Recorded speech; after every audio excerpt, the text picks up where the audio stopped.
Welcome to For Your Amusement, a theme park podcast that aims to exhaustively evaluate the world's most popular theme park attractions to determine if they are world-class. I'm Ryan Bergara. I'm Byron Marin. And for today's episode, we're ranking the top 5 most anticipated attractions coming to Universal Epic Universe. Now, as you probably already know, and I'm going to assume that you do know if you're listening to this podcast, Epic Universe is right around the corner, with opening day slated for May 22nd, 2025. And that doesn't even consider the fact that there's going to be cast and crew previews as well as media previews. That's right. Before that. Yep. So we'll probably be getting a lot of new information trickling in over the coming months. That's right. And I will add, there's a slight chance, I can't confirm, I can't promise it, but there's a slight chance that yours truly, and by yours truly, I mean Byron and myself over here at FYA Pod, we might be getting in a little early with those media previews. So if that's the case, you might be seeing a follow-up to this video in which we kind of get to review our attractions that we were anticipating and see if they kind of hold up. In a weird universe where that does happen. Yeah. Knock on wood. We'll see. I mean, it would be a dream once again, true. this is very much a maybe, but I would actually like to hear some opinions from you folks out there on spoilers, no spoilers if we decide to review this theme park and release a review of it, you know, either when it opens or maybe even shortly before the park officially opens. That's a good point. Yeah, I'd like to know, if you'd prefer spoilers or no spoilers for that initial review or our initial impressions. So thank you in advance. Yeah, definitely leave those opinions down in the comments because we do read your comments and take them into consideration. As you've seen with, we rolled out some new tests on the world-class tests. And we're still, deciding if those are going to stick or if we're going to revert or keep some, lose some. We're flexible over here. That being said, we're not doing a world-class test today. We're doing a top 5 episode. And our top 5 list is a consensus between the two of us, formed by a point system. Byron and I each made our own top 5s, and a ranking of first is worth 5 points, a ranking of second is worth 4, and so on and so on and so on. And then I tallied the scores to create this aggregate ranking. As such, only I know the contents of this list, and the rankings will be revealed not only to you guys, but to Byron too. This also means that the list can be vulnerable to what we refer to in these neck of the woods as a muscle job, in which somebody purposefully lists something higher than it should be so they could sneak it onto the aggregate list, and whoever is watching the video version just saw Byron flexing through this sweatshirt as a visual aid. Yeah, that's he's jacked. You can see those muscles through a hoodie. You could just pretend. No, you don't have to pretend. I'm looking. We'll also be sharing our attraction that we are least excited for too, also known as a dishonorable mention. And as always, please like and subscribe to keep us alive if you're watching the video version over on youtube.com/@FYApod. Or if you're listening to us via audio, subscribe and rate the podcast 5 stars wherever you get your podcasts. And consider supporting us on our fourth wall, which is basically a more creator-friendly version of Patreon. You can join our fourth wall and become a park hopper, or an FYA hole as Byron calls it, by heading to FYApod.com. Not only will it help us keep this madness going, but you'll also get up to 3 monthly bonus shows in addition to the free main show that you're tuning into right now. And that's also where our merch is too, FYApod.com. So go ahead and check that out if you are so inclined. But let's get into this. I mean, we've already done an episode of this show where we talked with Alicia Stella, the queen herself of everything Epic Universe, in terms of snooping out all the details before they're official, and she's nailed pretty much everything. So we did an episode where we kind of go over everything that they announced, but we didn't really get to bring an op-ed kind of aspect to that where we could talk about which ones we're the most excited for. Yeah, and more details I think have trickled through the grapevine. Even, certain rumors, people potentially, on the inside that have worked on the project. So people are starting to kind of formulate these these preemptive opinions. And we have our little birds out there. Yeah. We have our little birds. So now that, and once again, there's a lot that I have not uncovered with this park. I had to put a little stopper on the aerial footage, and you put a stopper on the theme park stop. I had to put It's those thumbnails keep coming to my YouTube. I know, and I'm trying to avoid and I'm them. like, oh, I want to support it. I want to watch it. 'Cause I And love it's just Alicia. like gotta wait like a little bit longer. Yeah, because I'm trying to avoid too many spoilers because I want to be surprised by by all these attractions. We are going to be revealing some details from the attractions, nothing crazy. But if you're afraid of that, I totally understand if you have to tune out right now. You don't want any spoilers. But these are just basic details. Nothing crazy like layout. No, this is essentially like nothing. You're not really going to get much more out of this than what Universal has publicly put out there. Yes. If that makes sense. But if you haven't even sought that out, because I've done that before. I remember when, I mean, this is a bad example because this movie sucked. But, and no disrespect to anybody who did like this movie, but I remember for Rise of Skywalker, I did a media blackout where I did not watch any of the trailers or anything before going in, just because I wanted to be completely just surprised by everything. What a waste of time. But I have tried to do that somewhat for Epic Universe as much as I can because I'm an addict. Yeah. A real sicko. And there's just something special about walking into a new theme park you've never been into, where your entire day is just going to be, you're just going to get hit over the head time and time again with just new surprises. No, for sure. So I wanted to leave a little bit of room at least for that. Well, I know you, like me as well, Byron, you do track the progress of construction to a point. Because it's so fascinating. Like Yeah, there I is love there is a watching part of me construction. that wishes I could keep continuing following that, With the completion of the construction, because it'd be cool to see the theme park get finalized. But then there's like the childlike wonder side of me that knows that if I do go down that rabbit hole, that I'm leaving I'm throwing some surprises away. You're robbing your future self. Yeah, perhaps. so it's a tightrope that we must walk as sickos. Yes, that's true. I mean, my thing is I just follow it until basically I follow it to the point where I can now leave the rest up to imagination. If it gets to the point where I'm seeing the final product and it's just realized in front of me via pictures, that's not as fun to me. So if I'm getting to the point where I'm like, oh, I could see where I think that element is going on this roller coaster track, or I could see some of the semblance of the details that they have on the show building, or maybe what the queue facade will look like, and I can imagine what the rest will look like inside the interior of the queue. I like leaving some of those details up to the day, so hopefully that day comes soon. As I mentioned up top, we might have that day come soon. Fingers crossed. It would be the greatest day of my life, and I might die of excitement. Anyways, that being said, we don't have to talk about my impending death. We could move on with this list and just, kind of just get straight into it. Did you have any difficulty making this list, or were you kind of like, I know what I'm excited for? This is not as objective of a list. Yeah. But was falling into the trap of roller coaster. Yeah, you are a freak. And so I had to be a bit honest Like with me. myself and kind of, yeah. So there's a bit of that. I did wonder, actually, I will say, I feel like we're going to have a little less mess Yeah. when it comes to this list. Because there's not as much attractions as, say, doing like a top 5 of like the Disneyland Resort. By my count, there's 17 attractions when you count shows and rides. It's not bad for a park that's, I know some people really only consider attractions rides, but I Oh, no, yeah. I mean, yeah, I get it. Byron and I are both wearing a hat that says rides on our forehead, but I do love shows. I consider them attractions. Unless, of course, we're talking about Mickey's Filler Magic. That's an attraction.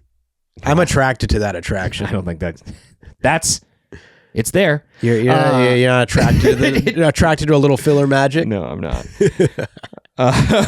Anyways, let's move on to our top 5s. The number 5 most anticipated attraction coming to Epic Universe this May 2025 is Hiccup's Wing Gliders. Wow, that made it on there. Squeaking onto the list at number 5.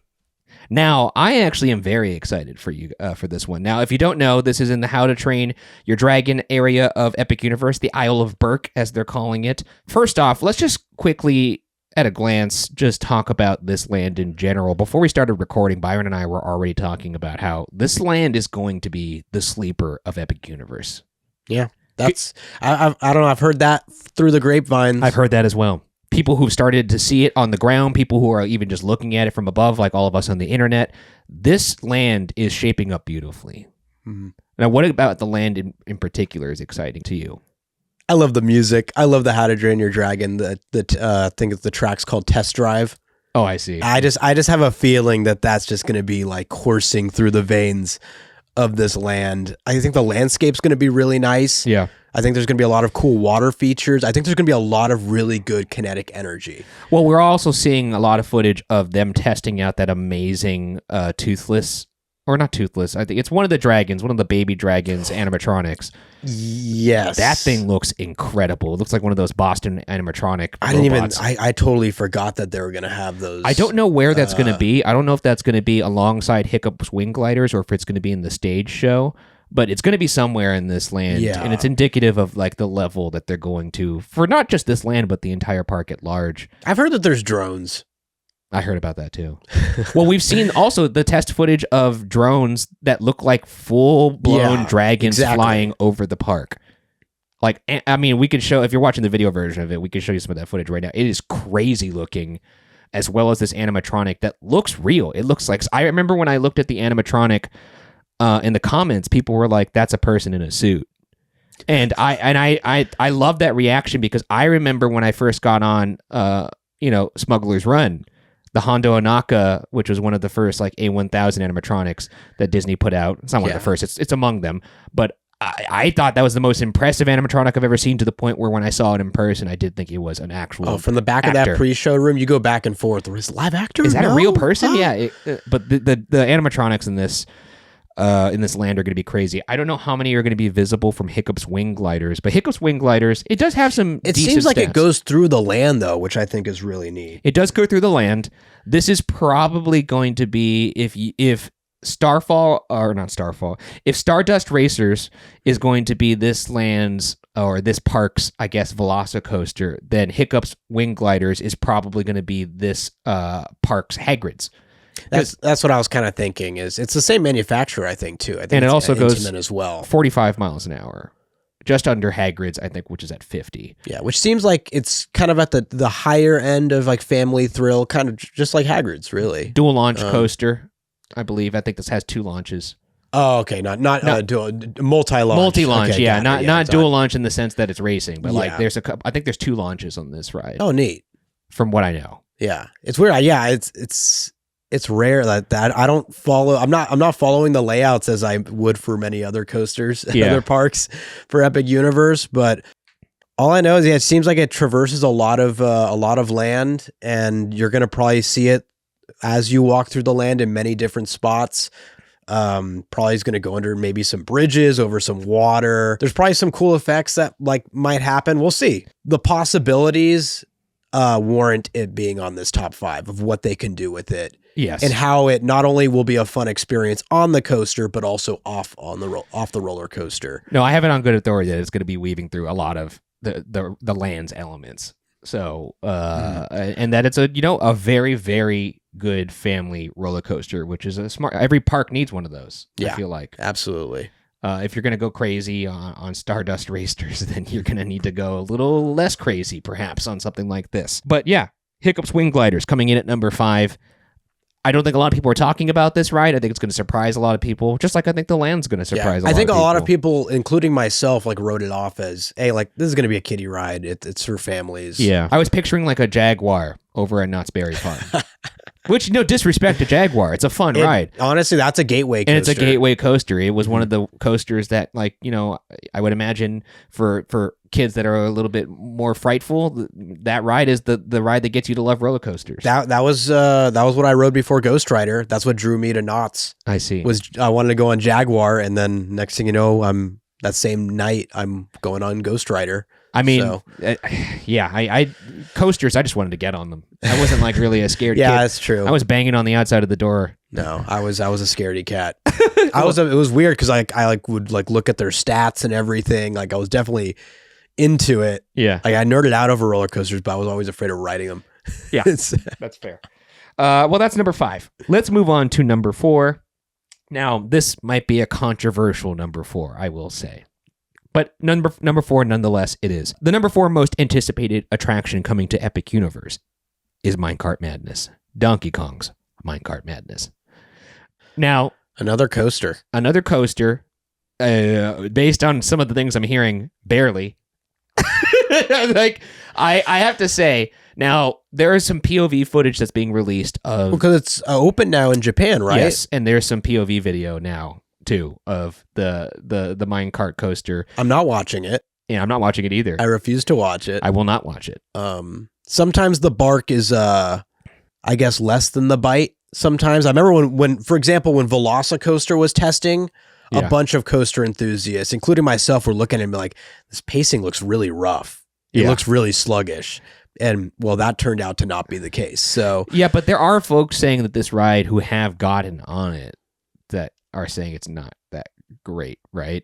I've once honestly, again, I've tried to avoid the discourse. I know personally, you know, there's whispers. Obviously, we are now in a theme park community. Yeah, which thank you for being a part of that. Thank you. It is quite a joy to have you all in this madness with us. This minecart madness, I guess. The thing that I do want to point out, though, I love a themed roller coaster. Any kind of themed thrill ride, I'm always on board.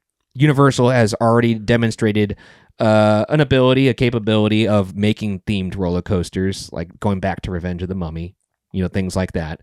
I am very optimistic still about this. Like the reasons why you're excited about this coaster are very obvious at like a surface level. One, the jumping of the tracks.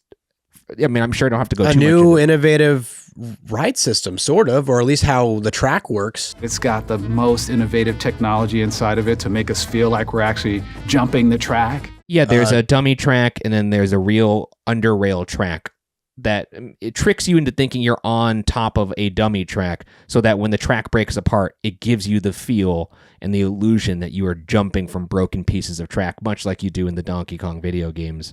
Yeah, and I will say when those patents came out like years ago, I was so excited. This was like borderline #1 for me, most anticipated Epic Universe. But in the recent months, I've kind of dialed back.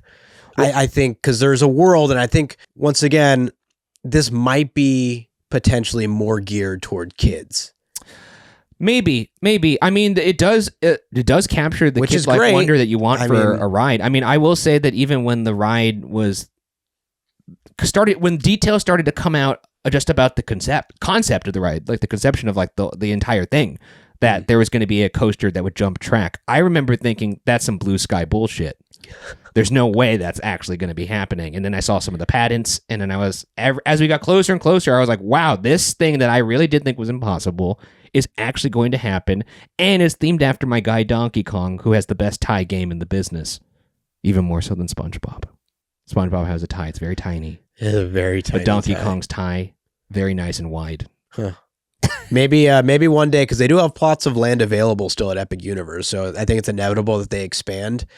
Yeah. I know they're already bringing it to Texas, but if Bikini Bottom goes to Epic Universe one day, they could duke it out. They could have a tie off. This is not like a speculation pod. But if we are going to get into speculation territory, then I would have had what I believe is coming to Epic Universe as of a couple weeks ago, a Zelda attraction and a Zelda land. I don't know if you saw this, but somebody saw that on the Epic Universe gift shop, the Nintendo gift shop. Zelda is one of the featured characters on the exterior of the building in like the little facade like windows. And if that's the case, I'm going to lose my fucking mind, because I'm a newly converted Zelda fan. I just played Breath of the Wild. I just played Tears of the Kingdom. I'm still continuing to play Tears of the Kingdom. I don't know how much more I could do in that game because I've put hours and hours and hours of gameplay into it. But if they can make the attraction that was rumored to possibly come to Islands of Adventure back in the day, I don't know if you remember that. There is an attraction that was a hybrid boat ride that would turn the wings and fly after and that. It would be the paraglider, and it would turn into a suspended roller coaster. If that happens, look out, because you're gonna have to change your pants. I'm gonna have to change my pants, and I'm just gonna be an insufferable human being until that opens. More so than even normal, which I know is hard to believe. Well, I could be a little insufferable myself, especially when I'm hangry, but not when I've got the #1 meal kit for clean eating, Green Chef, at my doorstep. I was first introduced to Green Chef back in 2020, and I gotta tell you, I've been a fan ever since. Why? Because they deliver pre-portioned and prepped quality whole foods with limited processed ingredients. Green Chef sends organic, fresh produce, responsibly sourced proteins, and chef-designed recipes in every box for satisfying, nourishing, and convenient meals that make it easy to stick to a clean eating routine, which I love. This year, ditch the fads and create healthier eating habits that last with real clean foods. Green Chef makes it easy with recipes curated for a variety of lifestyles and dietary needs. With pre-made sauces and pre-portioned ingredients, there's less prep and less mess, and more time to savor delicious restaurant-quality meals. Like, I kid you not, these things are delicious. And say you want to create better eating habits that last, Green Chef makes it easy with dietitian-developed recipe options featuring fresh organic produce and quality whole foods delivered to your door each week. Thrive all year with clean, easy meals from Green Chef. Go to greenchef.com/FYA free and use code FYA free to get started with free salads for 2 months plus 50% off your first box. When it comes to Donkey Kong Minecart Madness, I think the theming will be really tasteful. Who knows? Maybe we'll get an animatronic. Yeah. I've heard stuff about an animatronic at the Japan version. We'll see if the character if itself, like here. the Donkey Kong character, meet and greet character, looks fantastic. Yes, that guy looks great. Kids are definitely going to love this. It's just a matter of if it's able to kind of capture like thrill seekers the same way that Hagrid's did and kind of thread the needle there. I don't think this is going to be the Hagrids of the park. I'm pretty sure. No, it's Hiccups, I think you're Letters. right. I think it's going to be Hiccups. But I'm excited to see this. That's land. why I feel like this is actually going to be even more tame than Hiccups. What's funny is, like, if we were talking about lands, Donkey Kong Country, probably my number 2 most excited I am to see, is the land I'm most excited to see. Just from like an aesthetic standpoint. because it's so fun. Yeah. And like we kind of grew up playing those games. Maybe not to the extent of like Mario, but you're familiar with it. There is this is the last time I actually watched a theme park stop video. It was probably a month ago. I was watching it late at night. It must have been like 10:30, and I was watching it in our living room. I was blasting it. And Mari was my wife. She was taking a shower in the next room. I'm watching this video, and then I hear the shower stop, and then I just hear her laughing her ass off. And I was like, and I realized it's because when the water stopped, all she heard was, and it appears Donkey Kong's hut is almost near completion, as evidenced by his giant pile of bananas. And I just, like, such a funny thing for a wife to overhear coming from the next room, and me just locked the fuck in on the TV, just like, yeah, look at those fucking bananas. Like, I was so excited, and it's just it made me realize, damn, I have some goofy ass interests. That's like that he's probably out cheating meme. Donkey Kong's hut appears to be nearing completion, as evidenced by his giant pile of bananas. And she was just laughing her ass off. It was so good. But no, I'm very excited for this land. I can't wait. But that's number 4. Shall we move to number 3? Let's do it. The number 3 most anticipated attraction of Epic Universe it's a show, The Untrainable Dragon. Hell yeah. Now this came in with 4 points. Now I'll reveal the points later, but this came in with 4 points. You had this on your list at number 4, and I actually also had this on my list at number 4. Now, if you look at where it is. It's number 3. I don't know what you were going for there, but anyways, you're right. It's number 3. The Untrainable Dragon is the Isla Burke's stage show, and this, folks, is not going to be any ordinary stage show by all accounts. This is going to be a spectacular show-stopping show. I think, everybody who's a fan of this pod knows my favorite live-action show, theme park show of all time is still Waterworld. It's going to be hard for that, anything to top that. But if there's going to be anything that comes close, it'll be a show that really goes for it like this one is supposed to in terms of spectacle and stunts and just other things that we probably haven't even seen before. Now, I do know that there is a version of this that is already in existence in Asia. Beijing. Yes. However, I do think this is going to be an improvement on that. And if it's anything like the one in Beijing, which it seems to be very much... Which has existed for a little while now. And that's why I think those that have experienced it have kind of made it known that this is something that we should look forward to. There's I don't want to... One spoiler I will give away, so you can cover yours for the next 10 seconds if you want to. Here comes the spoiler. There's going to be an enormous toothless dragon that flies over the audience. It's going to have a 27-foot wingspan and weigh 1,000 pounds. I can't even wait, dude. It's going to be so crazy. Delightful.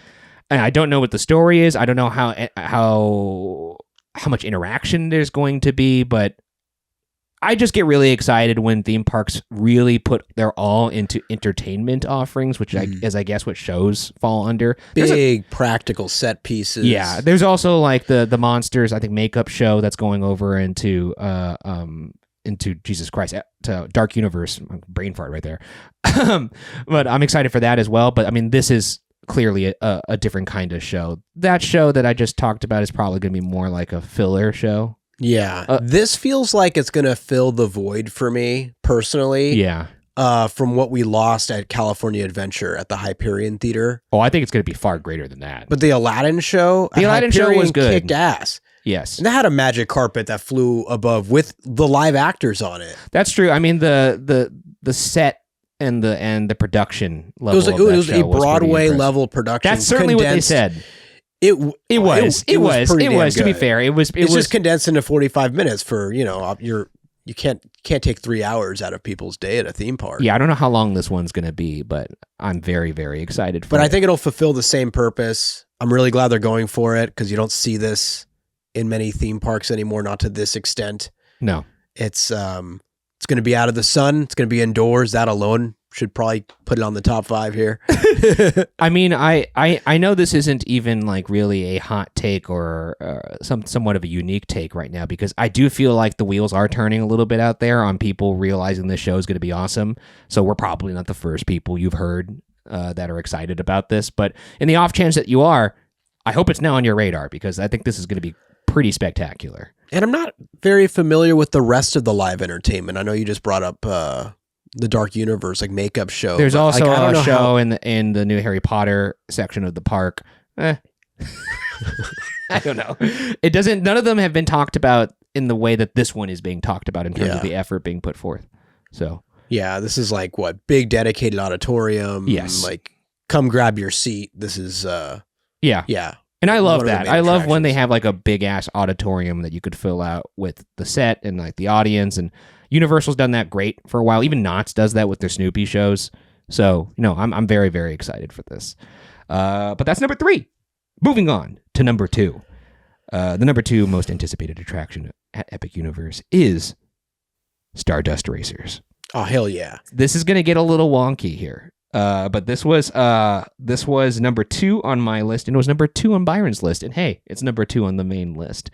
Now, Byron, you're a coaster head. I know what happened here. I think you know what happened. I figured it out. And I'm not surprised at all. Okay, well, let's talk about Stardust Racers. Yeah.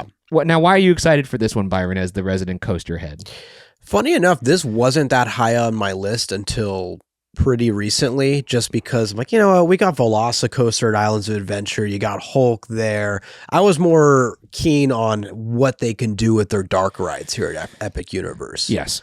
What new innovation could go into there, and how the bar, especially like Rise of the Resistance, and like how they're really trying to find new ways to elevate the dark ride experience and make it more than just like a few minutes, but like even the queue and stuff, like just turning it into this like almost half an hour. Yeah, seems like what they're trying to do now, like Disney and Universal with their e-tickets. So just like a roller coaster out in the open, I try to withhold my excitement because we have a lot of really good roller coasters in Orlando that are thrilling and have good theming. And yet you couldn't resist. You still put it number 2. And look, here's the deal is I haven't followed the entire layout. Like I have inklings. I know some of the main elements that happen on this coaster. Recently, they added a trim brake to one of the end of one of the drops. Can you tell folks what a trim brake is? Just like a very just like a light brake to keep the roller coaster under a certain speed. It's like it's not going to come to a stop, but it is going to reduce the speed. Yes. And you would think, oh, like for like coaster enthusiasts, like a trim brake is like, ah, damn it.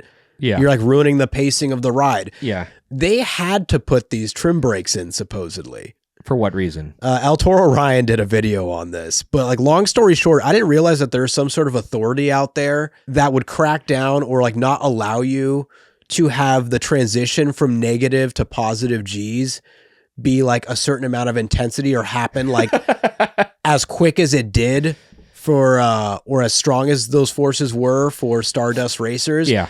But I guess when testing, they realized they had to put the trim brake for this coaster to be allowed. So that means supposedly that there is some sort of transit authority out there, if you will. Yeah, I don't know if it's there's more details on that video. But there's somebody that's out there whose job is to get on these coasters in the testing phase. And I don't know if it's just to get on it, but it's like it's data. It's, they still got to have a human be on there like, all right, get on this coaster, and if you gray out, we're going to have to change it. When approaching the bottom of the drop, the negative G forces are this, and then a fraction of a second later, the positive G forces hit you with this. That is too intense, and it is not allowed. Apparently, that was what the verdict was. Oh, damn. You must have browned out. That's when you shit your pants. So, yeah. So they had to do a trim brake. That is what I have heard. That's kind of a bummer, but it's still, I mean, it's indicative of perhaps the level of intensity that this might be, because I was seeing folks out there suggesting that this is probably a tamer version of Velocicoaster. Do you know how fast this roller coaster goes? Because I have it right here. 62. 62. Look at that. 8 miles slower than Velocicoaster. That was the other thing that kind of got me. It's like, oh, Velocicoaster goes faster. Like, it's, but I don't know. It's got the dueling aspect to it. That's correct. It's a dual launch coaster. You're going to launch at the same time as another train. Here's another cool fun fact that I was able to garner. And, obviously this is based on what I could find online, so we don't know until it actually opens. But apparently each track can hold up to 4 trains, which ultimately amounts to, I think, 160 riders per cycle, like at any time, which means the capacity on this thing's going to kick major ass. Which means hopefully the line isn't that bad. Yeah. But dual loading, or not dueling. I mean, because it's going to have a really long layout. Yeah. Long layout, dual launch. There's an element that is much advertised right now. The celestial spin. Yeah, the celestial spin, which is basically the two coasters intertwining in an inversion moment. Yeah. So you're going to be kind of upside down while you're looking up and seeing the other coaster above you. That sounds fucking awesome. And you'll, as you invert, you'll basically be seeing the other coaster throughout it. You're going to be intertwined. It's going to be really neat. It'd be cool if you could give each other a high five, but I'm pretty sure they wouldn't allow that. Probably not. But I will add, since we did talk about trim brakes, I do have to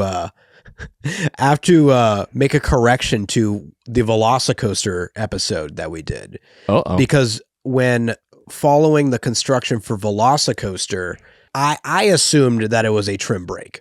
I don't know who else did, but at the top hat of Velocicoaster, during that construction, when I was following that, it appeared, I thought that they were putting a trim brake at the top to make sure that it would not go over a certain speed when it flings you over the top hat. Yeah. They did the opposite, it turns out. So that is not a trim brake.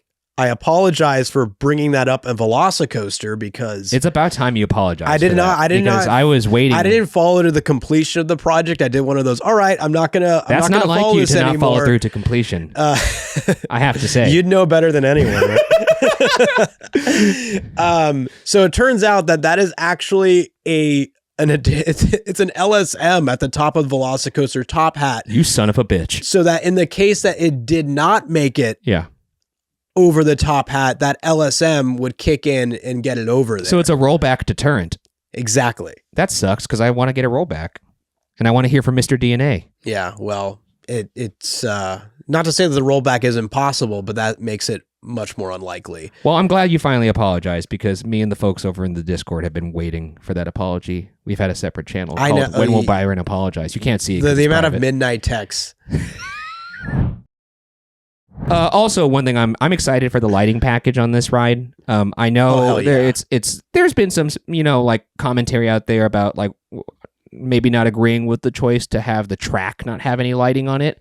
But the reason why they did that is so that the only thing that has lights is the trains themselves, which gives it that shooting star effect. I think it's gonna be fucking cool. I think it's gonna be really neat. And that's the thing is since it is a dueling coaster, Yeah. you're gonna see that light throughout your experience via the other train. Oh, that's true. Yeah. Also adds much more to the kinetic energy of the land because you see the movement as opposed to just a static. Yeah. Could you imagine track. just like getting launched through the darkness and like the only other light source you see is this train next to you? That's incredible. That's like weaving around you. I can't wait. Like a comet or something. I think it's gonna be wild. I think it's gonna be an epic night ride. I think the views are gonna be really stunning. Yeah. In Celestial Park, it's not the most themed thing. It has the Back to the Future theming on the back. There's it's like the Easter egg. The Back to the Future Easter egg, where I believe it'll have the flux capacitor on the back. That's going to be fucking cool. I believe that was confirmed, actually. That's going to be awesome. Also, just like for any of you folks that were sad at the departure of Dragon Challenge and That's true. The former dueling coaster that was in the spot of Hagrid's, you got a dueling coaster now back in the Universal Resort. Isn't that funny how that works out? Where they lose Dueling Dragons, or what was Dragon Challenge at the time. Yeah. Universal immediately replaces it with an incredible family coaster that they were lacking, but also backs it up for the thrill seekers by bringing in Velocicoaster just a couple years after. And now we're back. And then just for extra measure, they're like, oh, you missed that dueling coaster? Here you guys go. I don't know if that was like their main intention, but holy cow, it's just funny how that worked out. What is old is what is new, and what is new is what is old. Mm-hmm. It's very good. I mean, I love a dueling coaster. Like I'm trying to think of the last time I even got a dueling coaster experience, because we don't have Twisted Colossus. Twisted Colossus, but that almost never happens. Most of the time, it does not happen. And we were celebrating the one time it did happen at Six Flags Magic Mountain. And it was amazing because it happened so infrequently just because of like the load process there, that they basically have to be perfect in their loading. And when they are able to possibly get a duel, you could see it in all the employees at Six Flags because they're busting their ass and they're like, oh my God, we could maybe be able to get these people to duel. And when we were on, we saw them hustling. I didn't know what that meant at the time, but Byron was like, oh my God, Ryan, I think we're about to duel. And I was like, yeah, I remember saying like, oh, they're going for the duel. They're going for, because all it takes is one passenger to get like, because you have to go put your stuff on the side and stuff like that. So if everyone does that within an allotted amount of time, great. But there's usually at least one passenger that has some sort of like, oh, like I'm not supposed to take this on the ride. Oh, like I'm confused. And then your window is gone essentially. So we were lucky enough that everyone in the train was, quickly got ready to go.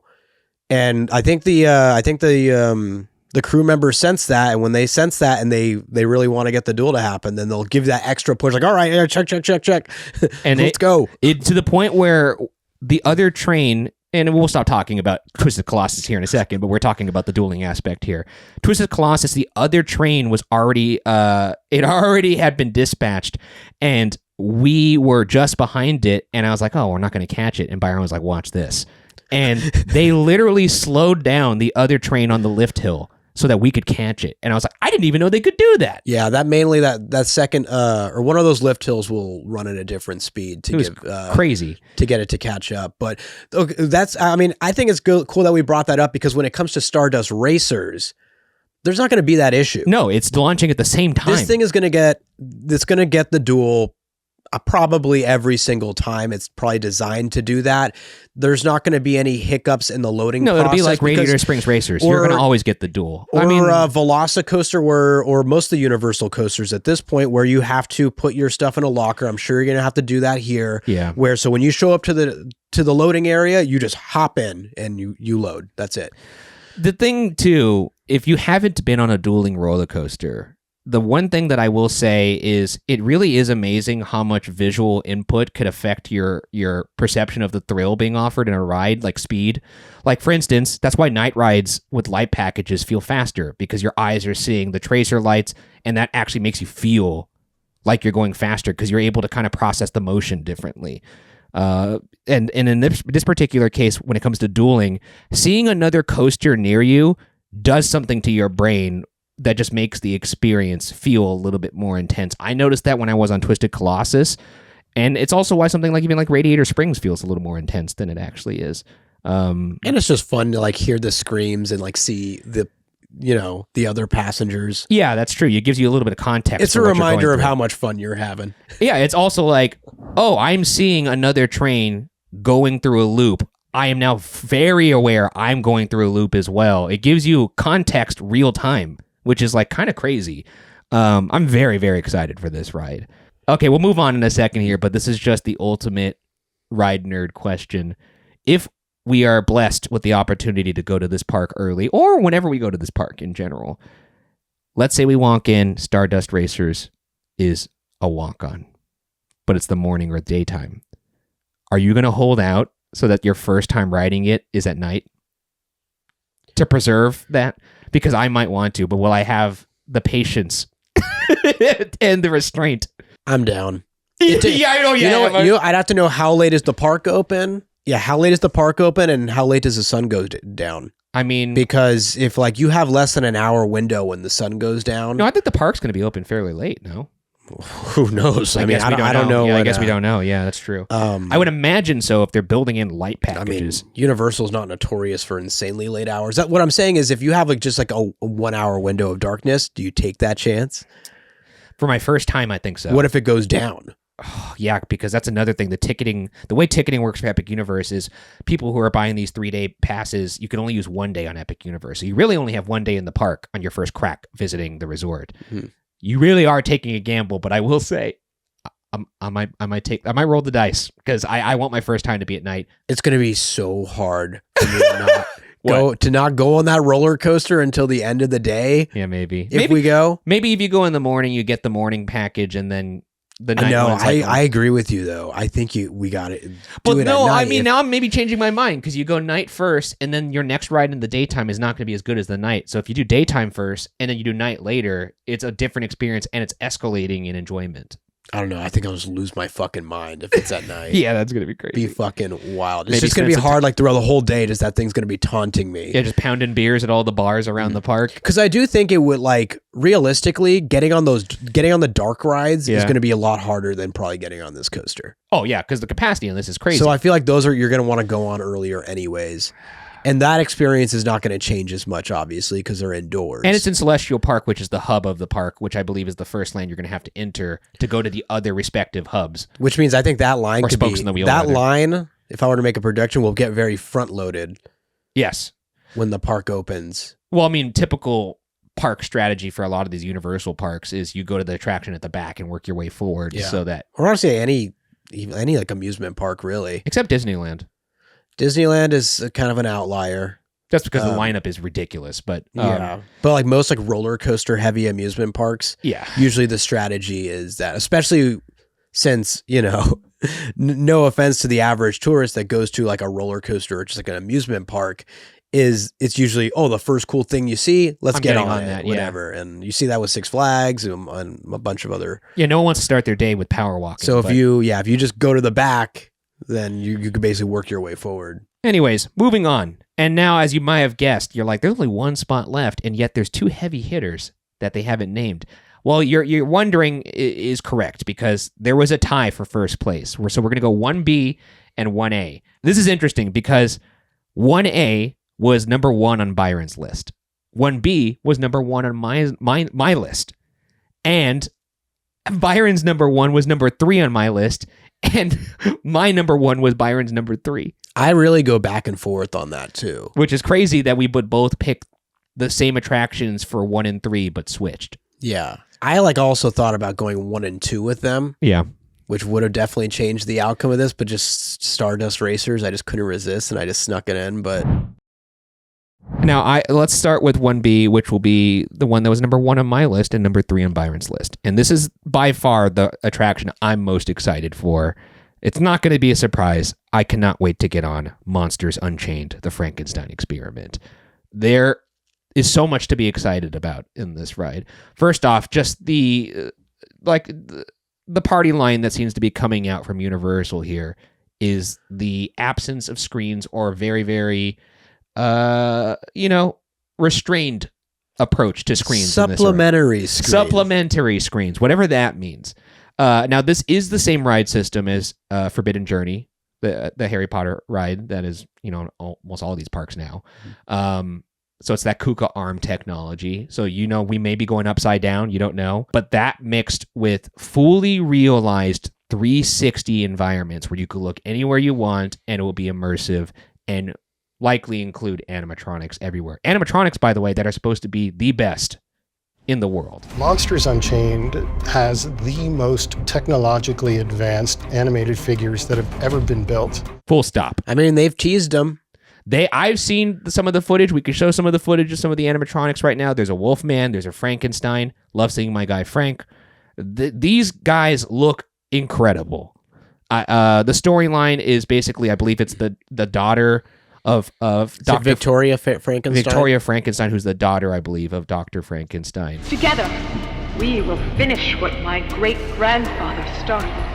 Show them. I love all the classic Universal monsters, so to see them in their full glory here, and importantly, scary, that is what I'm most excited for, because I love Halloween Horror Nights. I think the quality of that event is hard to match, of how hard they go to fully rendering these environments and making them feel as real and immersive as possible.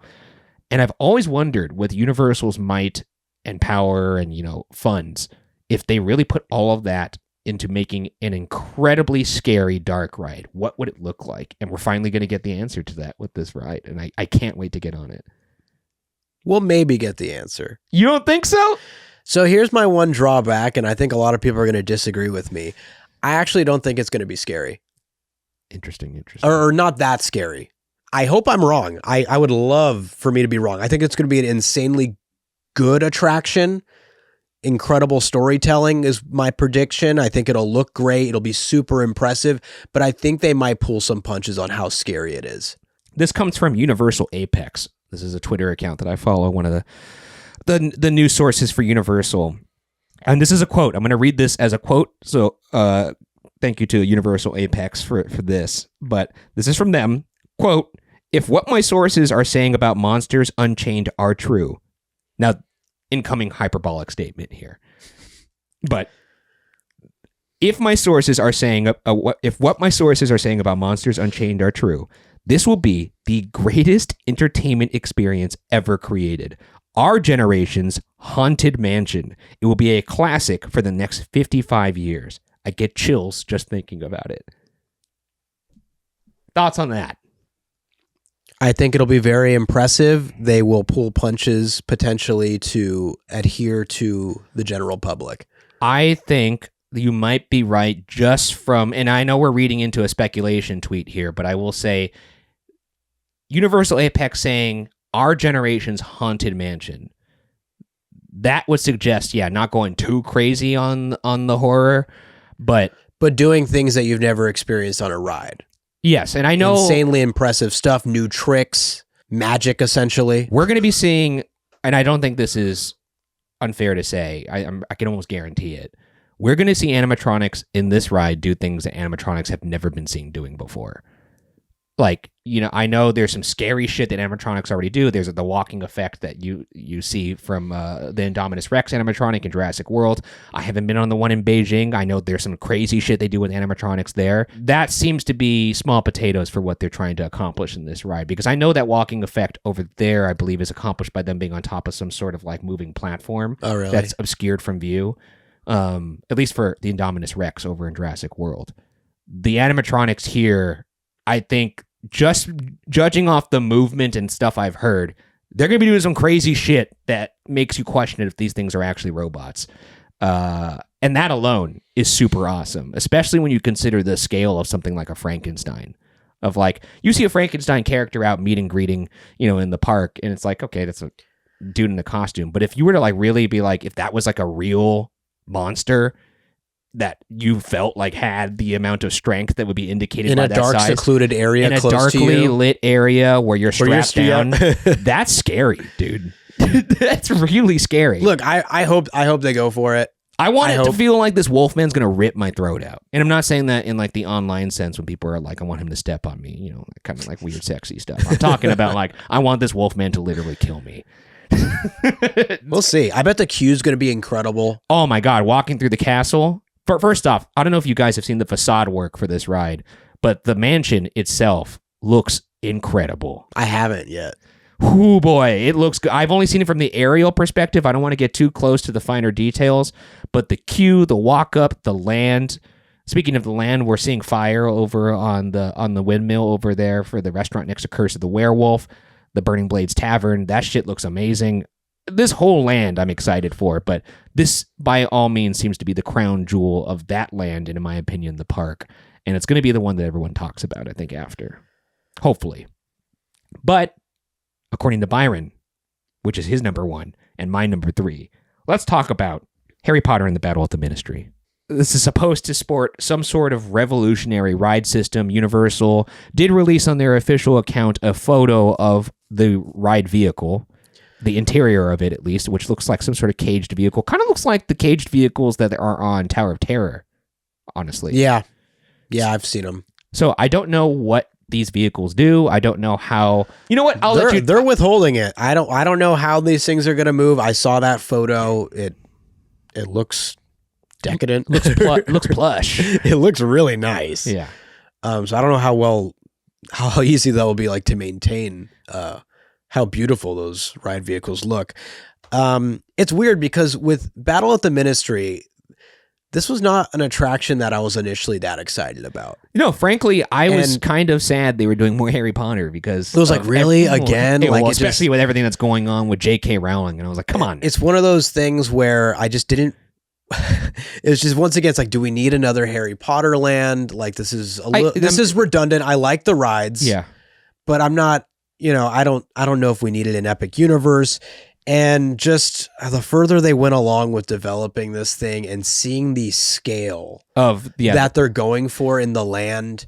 The ministry that they've recreated from the films, the Ministry of Magic, is fully realized in this ride. I don't know if that's in the queue or the ride itself, but I've seen a photo of the inside, which that atrium looks insane. I thought it was photoshopped. I did too. I really did. And if you don't know what we're talking about, this is where Voldemort and Dumbledore fight for the first time. And they have that crazy fight where like Dumbledore has that like whistling ball of water. Mm-hmm. That whistling is pretty funny. It's really cool. I like it. It's pretty fun. And I was like, just why don't we see more fights like this? But yeah, no, it looks crazy. And I guess the storyline is Dolores Umbridge up to no good. My least favorite villain. in the best way. In the best way, The best villain in that. An infuriating character in the books and the movies. Dame Imelda Staunton has reprised her role as infamous Dolores Umbridge. She was absolutely brilliant in her performance. She got to take Umbridge to the extreme. And I guess she's up to no good in the ministry, and hijinks happen as you try and stop that. But that's said to be the storyline. Once again, fully realized ministry and ride vehicles that are supposed to be unlike anything ever seen. I will say, my one fear for this ride, I saw that ride vehicle, and I'm sure you had the same thought. My first thought was like, boy, does this look like it's going to be a heavy screen ride. That's very possible. And I hope I'm wrong. But it very well could be. And that's the thing is like, I'm like, are we going into Gringotts territory here? Yeah. I love that ride, but it does have drawbacks with the amount of screens, in my opinion. I think this is going to be one of those attractions, though, like where like the lines really get blurred between when the ride starts. I hope that's the case. I hope that. So you're anticipating like a robust pre-show and stuff like that, which I imagine also will be the case for Monsters Unchained. Multi-leveled, similar to kind of like how, I think like ideally Rise. Monsters Unchained goes that way. Rise of the Resistance is obviously the biggest example that's currently out there. Yeah, that would be the blueprint. Where, you're transported by like flu powder. Yeah. That's almost like a mini attraction in itself. Like just being in a life-size atrium. Yeah. Like I can't believe like it's not really forced perspective. It's like real. Like, to be sitting in that, like, it's going to be ridiculous. And while that is impressive, the reason why it was number 3 for me is just kind of like there is a bit of sameness after a while with all of the Harry Potter lands. It's like, how many times can you be like, and here's a different part of the book we're going to fully realize. Like, I guess for all the Potter heads out there, they're like, or the potheads, as I call them, they're pretty stoked to see the Ministry of Magic fully realized. But for me, I was a casual fan of the property before, even before everything went down. I'm just kind of like, I don't know if I need to see more parts of this universe. I'm much more excited to see IP that we haven't seen as much before in these parks, but also or even original ideas like Monsters Unchained. I know it's based around like the main Universal monsters, but I have no idea what's going to be in this castle / mansion. I have no idea what halls we're going to walk through in the queue and what we're going to see in the ride and the environments that these characters are going to be in. Where I have a pretty good idea of what we're going to see in this Ministry of Magic thing. How we're going to see it, that's obviously the question, but I have an idea of what we're going to see. You know what I think it is? It's the mystery of the ride system has really hooked me. It has in a bad but way. But it also has the potential to really let me down. If I'm a betting man, lots of screens for this one. That's what I'm calling. I'd love to be wrong, but just looking at that ride vehicle, I'm struggling to think of any sort of ride system that supports that many people in that kind of chamber that's not going to be simulator based. Yeah. Looking at that, what it looked like, maybe 12, 15 people in a car, at least. Like, yeah, something like that. Maybe eight, a 4-4. I think they'll have more. I think it's going to be more.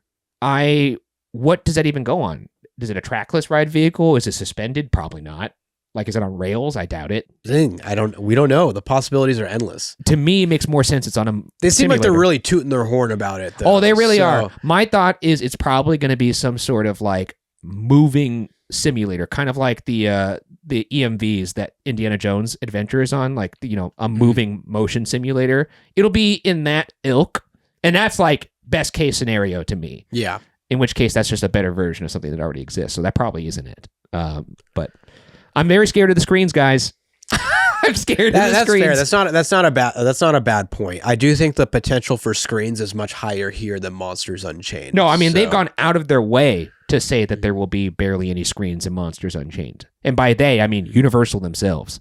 They have not said anything to that degree about this Harry Potter ride. All they've talked about is how revolutionary it is and the ride vehicle. No mention about them screens, though. No, I was like, I think I'm picking up what you're putting down here. And I don't know if I like it. I might put that back on the shelf. We'll see. I'm not going to the checkout line with this one. I'm going to get on it. Look, I'm not going to sit here and say I'm not going to get on it. And I'm going to be excited when I get on it. But in terms of my expectations, I'm keeping them tempered. Monsters Unchained, I can't say I'm going to be doing that. I'm setting myself up for either having my expectations exceeded or met or being absolutely devastated. I will definitely be more disappointed if I don't like Monsters Unchained than like if Battle of the Ministry is just not as good as I think it could potentially be. Yeah. I'll be like, all right. Like I wasn't usually that excited about this one anyways. It's just is recently just picked up for me. Yeah. But yeah, if Monsters Unchained is a dud for me, that's going to really feel like oh fuck, maybe I'll have to rethink this park. Well, that's the top 5. Because that's like the real X factor. That's like the big, like that's. And we'll get into at the end of the show, what are your realistic expectations for the park as a whole? But before we get there, let's get into some honorable mentions. This is one ride from each of our personal lists that did not make it onto the aggregate official list. Byron, what is your honorable mention? It probably was Hiccups, right? Because that was 6 for you. Oh yeah, because they all got in. Oh man, they're all. I don't want to put this one in there because that's my dishonorable. This is actually going to be a good. I have my honorable locked and loaded, but I'm curious what yours is. This is lame because I will preface this by saying we have Mario Kart here in Hollywood. You're not putting Mario Kart. No, okay. I'm not. I'm just saying I'm bringing that because I'm just by this point in the show, a lot of you are probably wondering, hey, like, where's the Mario Kart ride? We can't wait for the Mario Kart ride. Yeah, that's what and they're all if you saying. don't live in Southern California, that would make complete sense. Yes, because I keep hearing about the hype for the Mario Kart ride. It's not changed though from the Mario Kart attraction we have here, Bowser's No, Challenge. and that's what I'm saying is as we're familiar with it, it's it's harder to put this on our top 5 because we're so familiar with it already. Which, by the way, if you haven't been on that, I would say upper D ticket. Don't expect an E ticket from that. We'll see. Well, once again, one day maybe it'll go through the test, but maybe one day. This is so funny because, and this is going to come back in a second when we bring up our predictions for this park. I guess I'm going with.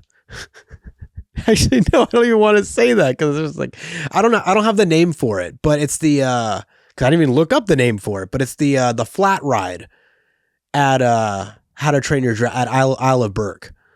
Oh, they have this big soaring arm of a flat ride. You're talking about Dragon. You're talking about Dragon Racers Rally. There you go. Yeah, you're excited for that? Yeah. I mean, if I had to pick another one that didn't make my list right now. Whew.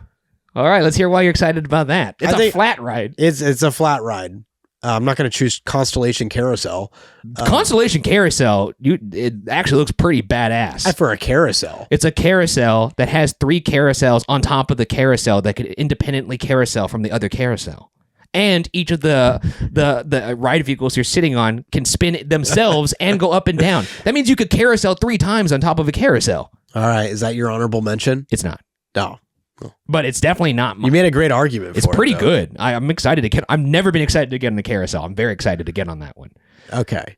But yes, go into why Dragon Racers Rally is your favorite, because like this is like a carnival ride. This is all just from a thrill. This is all from a thrill standpoint. The story here is it's training you of the flying techniques that you'll experience when riding a dragon, but it's basically like a big swinging arm ride that you would find at a fair.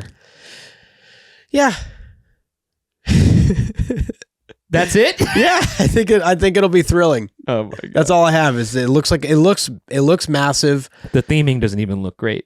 It'll fly through the air. I'm reaching here. That's and once again, this reach. is gonna I thought about bringing up the How to Train Your Dragon boat ride, but oh yeah, I feel like that might kind of be boring. I mean, that one does look pretty cool. It's a boat ride that has water shooting guns. You could actually shoot other boats too, which is kind of funny. But you're shooting targets. You know, that's more kiddie style. That's like a Legoland ride. It feels like. Yeah. Yeah. I guess we'll move on to my honorable mention if you have nothing else to say. Really, yeah. And once again, this point's going to come back soon. Okay. Now this is tough because I really thought you were going to say one of these two that I'm torn between to do my honorable mention. I had this above the other one, but I can't. There's something in my spirit that's moving me to say this is my honorable mention. I was going to say Curse of the Werewolf, for what it's worth, the spinning roller coaster that's themed after the Wolf Man. Mm-hmm. But I'm going to go with Yoshi's Adventure. Really? That's right. All right. How is the Here, I'll tell you why. Okay. Are you ready? Yeah. Why are you so excited to go on this? Because this is basically Epic Universe's People Mover.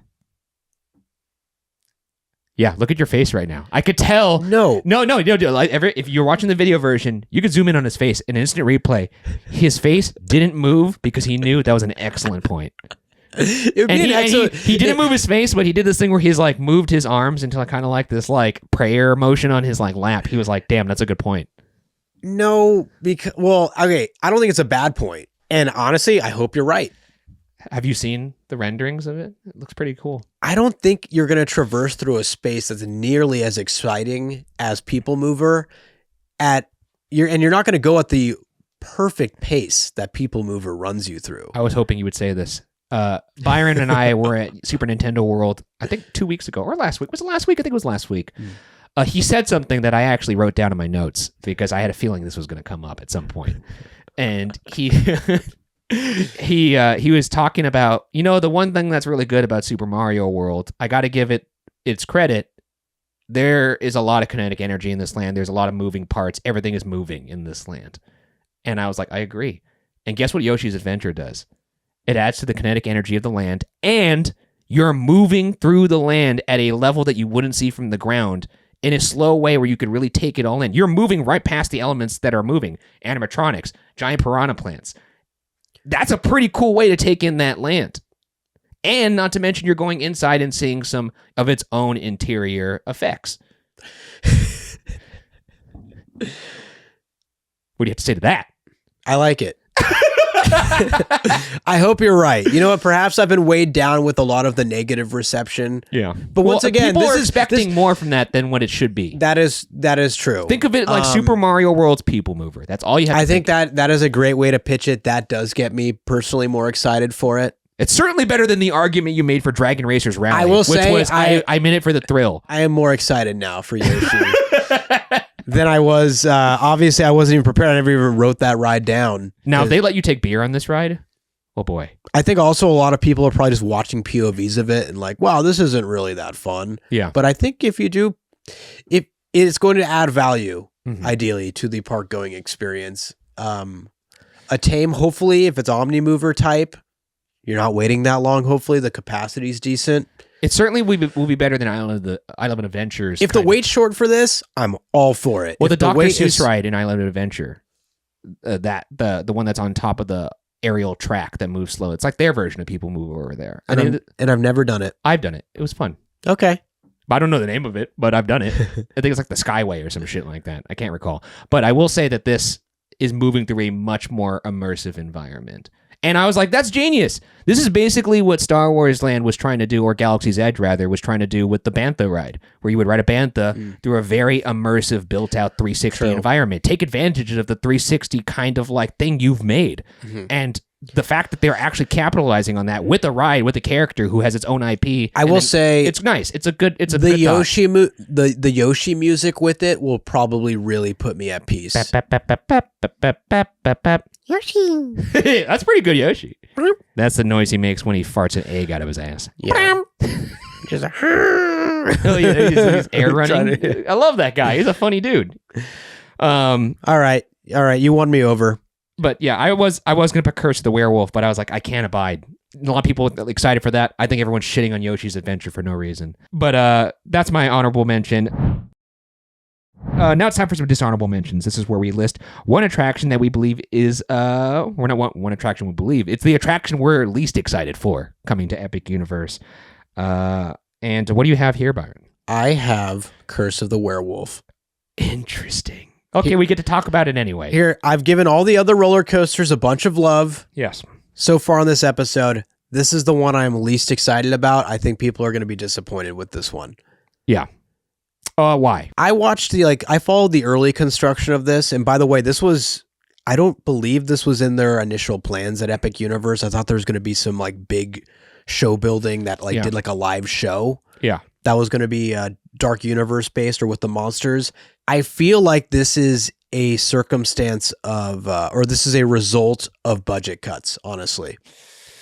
That's harsh. I don't know about that. I think they decided to, maybe it's not budget cuts, but they decided to do away with doing the big live show. This was like a last second like surprise before construction. I mean, that they decided to go with this instead of like whatever they were going to do beforehand. You can never have too many family coasters, I feel like, in a theme park that's not a coaster park. And that's the thing. It's like it's Dark Universe. It's weird having a family coaster, I think, in otherwise like horror based. I mean, I guess I get it because like you want to get your whole family. This is you also, don't want it to be like Dark Universe is only for the teens and above. You got to get something to get some of the kids in there. Yeah. And even Curse of the Werewolf, it looks like the theming's pretty scary still. The spinning aspect, because it is a spinning coaster, you'll probably see different things depending on how many times you get on this ride. I mean, here's some basics. It goes 37 miles per hour. Cool. Hey, there's good 37-mile-an-hour coasters. That's faster than Space Mountain. Just for reference, though, Cosmic Rewind, a spinning coaster as well, 60 miles per hour. So, you know. Yeah. And then, but also like Cosmic Rewind, this ride I think is going to be 2 minutes long. That's a lot of coaster. That's actually surprising because that's also my other big drawback for this and why it's my dishonorable is just based on early construction and seeing the layout. It looked kind of lame. I know there's going to be probably something like a little swing launch. Maybe there's going to be like a shack or something it goes into, or there's going to be some little show scene potentially. That'd be cool. Once again, I haven't followed this actually in a while, but I really think this is probably manufactured by Mach. It looks like a Mach spinner. It's going to be very similar to Sierra Sidewinder at Knott's. Yeah. But it's probably going to bang less than Sierra Sidewinder because that ride low-key fucks. It does. The netting on this is odd, too. I don't know if you've seen that, but recently they put up netting across the entire track run of this ride. That's like along the sides. And I'm guessing because it's a spinner and maybe people's like phones will fly out or something like. They're not going to lock her in? You know how... Well, I don't know. You know how on Velocicoaster there's the netting portion on that one part that goes over the walkway? Yeah. There's netting across this entire ride right now. It just went up. I don't know if it's going to stay up, but based on what I've seen, the netting actually has projections on it for nighttime. Huh. So like the netting serves as both, it seems like a safety device, but also a projection surface for the theming at night. During the daytime, though, it's going to look like shit. Unless they made, there was an opportunity for them to make the netting look like cobwebs or something like that. You know, like the Not Scary Farm cobwebs. They could be like kind of campy looking, but still within theme, but just like straight up black netting. I don't know what's going on there. So I'm hoping that that's just some sort of like early stage thing. But I can't imagine it would be. It feels like something that they were required to do by some sort of safety administration. Like, and maybe it's because people would fly off because it's a spinner, but it doesn't seem to be that intense of a spinner. So there is speculation online on what that means. I don't know. I saw one image of the projections on it. Family spinning roller coaster themed to the werewolf. Not the first thing that would come to mind. No. Well, I think that's why it's fun. It feels like they're like, oh, well, we don't have a spinner yet. I mean, we're definitely getting a spinner over here in Hollywood with Hollywood Drift coming. That's different. That's more of a, actually, this is probably maybe a controlled spin. I believe this is controlled. Is it controlled? Okay. Most of the mock spinners out there, though, are not. Interesting. It varies like by weight and stuff like that. Oh, well, maybe this one isn't. But either way, I'm excited for this one while keeping my expectations tempered, but I'm not like not excited for it. I think it's gonna suck. But, well, you can't get disappointed. Perfect. Right where it wants me. My dishonorable mention, and this is, I promise this was before you said your honorable mention. It's actually Dragon Racers Rally. It's just because it's a flat ride. It was pulled straight from a carnival. I feel like there's no value offered. I would have rather had that be like a meet and greet space or something, or like a cooler, I don't know. It just doesn't feel like why put that in this beautifully rendered Isle of Berk, How to Train Your Dragon land. Let's put a carnival ride in there. It's given Dino Land USA to me. Yeah. That's what it's given. You don't think you're going to have fun? I think, you know what? Why are we putting that there? We don't need a flat ride. I almost want to there. make a bet with you whether or not you'd actually have fun, but then you're just going to suppress your joy. No, I'm not going to suppress my joy. I'm going to say that when I look at it, I'm like, this is an eyesore. Why is this here? It's so clearly something from a fair. I think you're going to have fun, though, on it. I mean, at least the boat ride is like unique. I will buy you a beer at Doss Steakhouse if you don't have fun. Okay, let's put our dishonorables against each other. Which one's a better ride, this or Curse of the Werewolf? I think that's unfair. Curse of the Werewolf is clearly going to be a better ride than Dragon Racers Rally. Unless you don't believe that. I honestly... Okay, we'll be very honest with each other. I think I'll be more disappointed with Werewolf than the Dragon Racer Rally. I think Curse of the Werewolf is going to offer more to the land without getting on the ride than Dragon Racers Rally will, obviously. Okay. Because the theming... no, I buy that. Because Dragon Racers Rally, it's only fun if you're actually... Well, you already got Hiccups doing that work. What's good about the Dragon Racers Rally, it doesn't need to... It's like attraction number 4, essentially, in that land. You got Hiccups, you got the show, and you've got that boat bringing the kinetic energy as well. So this is very supplementary. That's why I think it's going to surpass expectations, because people don't need it to be that incredible. I see. And it'll still be a good time. Well, either way, that concludes our lists, our dishonorable mentions, our honorable mentions. Let's list our actual list, our personal lists, just for posterity here. Byron had number 5, Donkey Kong Minecart Madness. Number 4, The Untrainable Dragon. Number 3, Monsters Unchained. Number 2, Stardust Racers. Number 1, Harry Potter and the Battle of the Ministry. Whereas I had 5, Minecart Madness. 4, Untrainable Dragon. 3, Harry Potter and the Battle of the Ministry. 2, Stardust Racers. And 1, Monsters Unchained. And before we leave here, what are your expectations for this park? Because that's a lot of the discourse right now. I'm seeing people that are super stoked, think it's going to be the best park in the world, or on par at least with Disneyland and Tokyo Disney Sea. And I'm seeing other people that are saying it's not going to be better than Islands of Adventure. It won't even be the best park in its own resort. I think it's going to depend heavily on Celestial Park. That is really the glue for it. Yeah. If Celestial Park brings something unique enough and is charming enough to really give the park an identity, then it truly shines. If not, it's just like IP land here, IP land there. It really is just going to depend on how beautiful Celestial Park is and if it evokes an emotion. I think also, because I'm seeing folks saying that, like, a couple rides go down. There's not enough rides in this park. And that was the other thing I wanted to bring up. as new parks go, I mean, like when Animal Kingdom opened, I mean, it's basically like a glorified zoo, but not much to do there. Well, that opened with 3 attractions: Kali River Rapids, Dinosaur, Kilimanjaro. That's kind of it. I think that's it, right? Because it didn't open with Everest, so. No, I mean, unless you want to count. Actually, I don't know if all the Dino Land rides were there yet. I don't know if they were.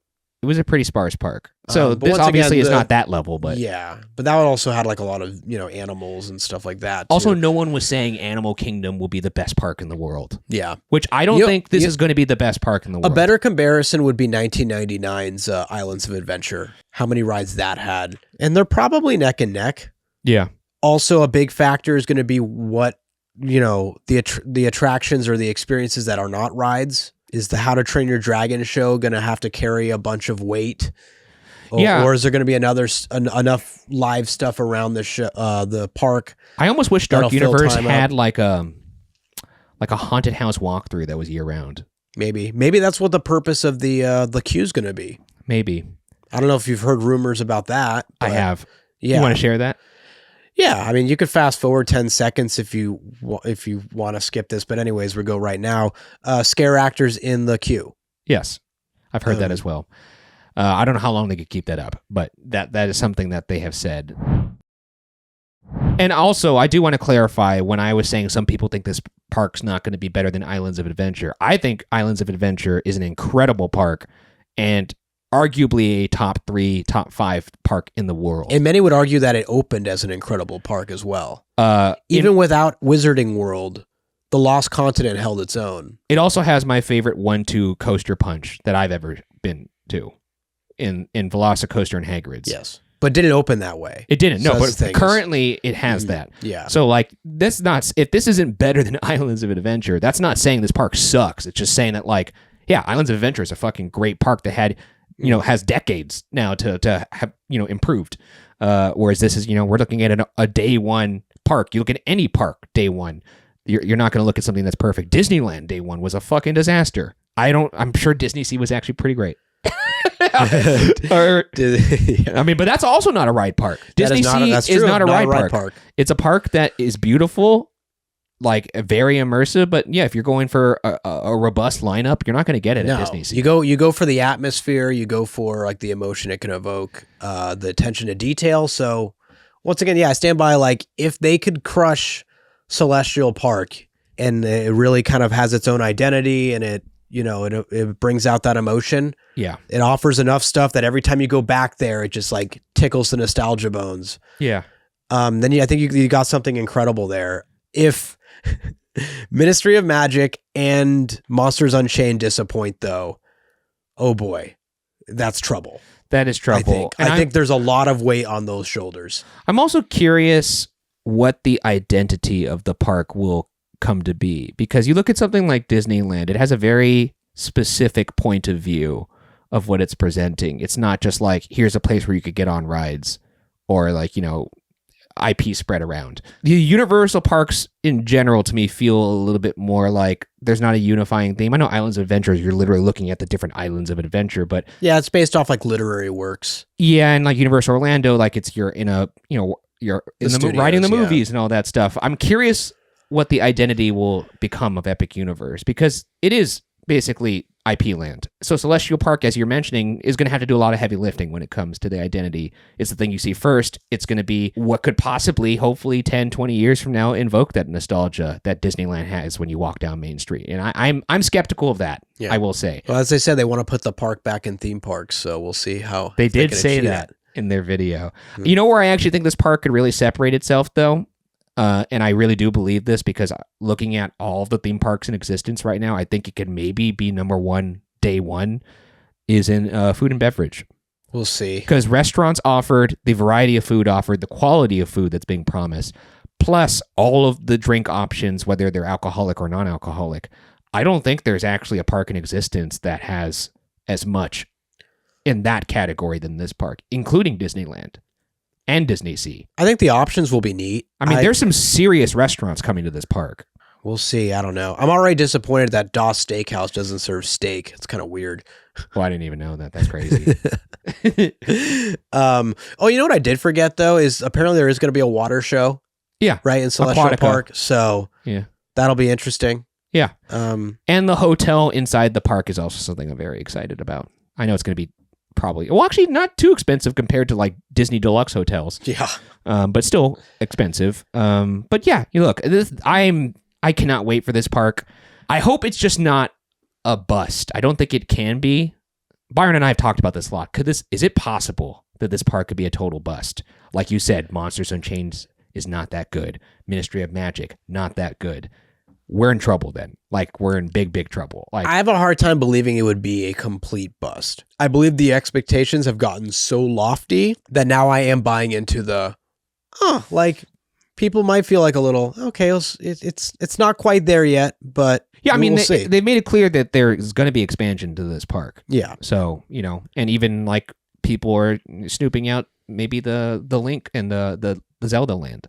So you never know. You never know what could happen here. They have a lot of space still. But we're almost there. Yeah. We're hopefully going to be there soon. You know what? I'll tell you what, if the tremendous amount of hype didn't exist, I think I would predict that everyone that goes would be like blown away. I just think that the game has changed. Now everyone's able to follow construction. There's so much more marketing that, so much more information. People are able to really kind of run wild with how good they think it can be. And the timeline that they made this park is insanely fast. Very fast. It's also, we haven't had a park of this caliber, a new park of this caliber be built in decades. Yes. Arguably ever. The first time in our adult lives having something of this magnitude. Well, I was going to say arguably ever from just a day one perspective.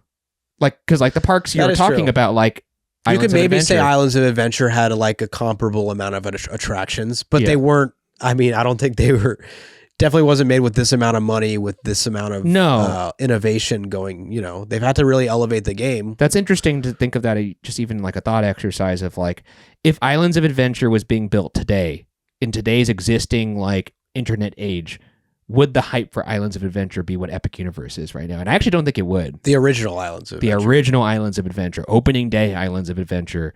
And I think that's because Islands of Adventure wasn't coming with a bunch of innovative attractions. They were coming with, really good attractions, but, not what Epic Universe is trying to change the game in almost every facet that it's offering. So look, they set themselves up for, answering that question and being measured up to that bar. And I think that's a good thing. I like when a big major corporation like this will be like, hey, let's call our shot. Mm-hmm. And whether or not they hit it is, up to everyone's interpretation. But the fact that they're doing that is exciting either way.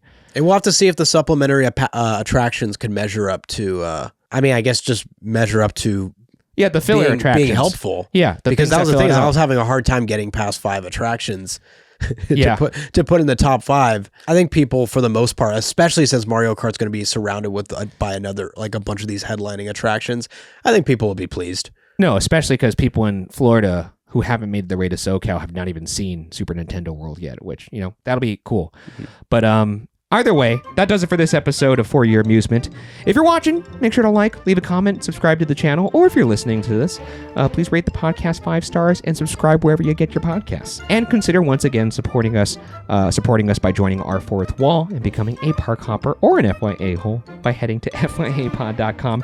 As mentioned up top, it'll help us keep this madness going, but you'll also get up to 3 monthly bonus shows in addition to the free main show that you just listened to. And that, it could include a show like FYI Pod, where we talk about current theme park news and stuff this. And thank you to all of you folks who are already park hoppers.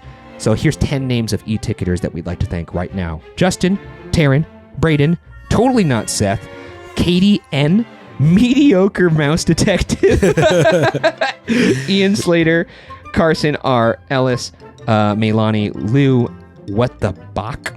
Thank you to all 10 of you folks. And also, you can find our merch over at fyapod.com. Follow the pod socials at fyapod everywhere. I'm at Ryan Bergara on socials, and Byron is at Byron A. Marin. Thanks for spending your time with us. Enjoy the rest of your day, and we will see you all on the next ride. We'll see you at Epic Universe, and you'll catch me on Yoshi's Adventure. Bye-bye.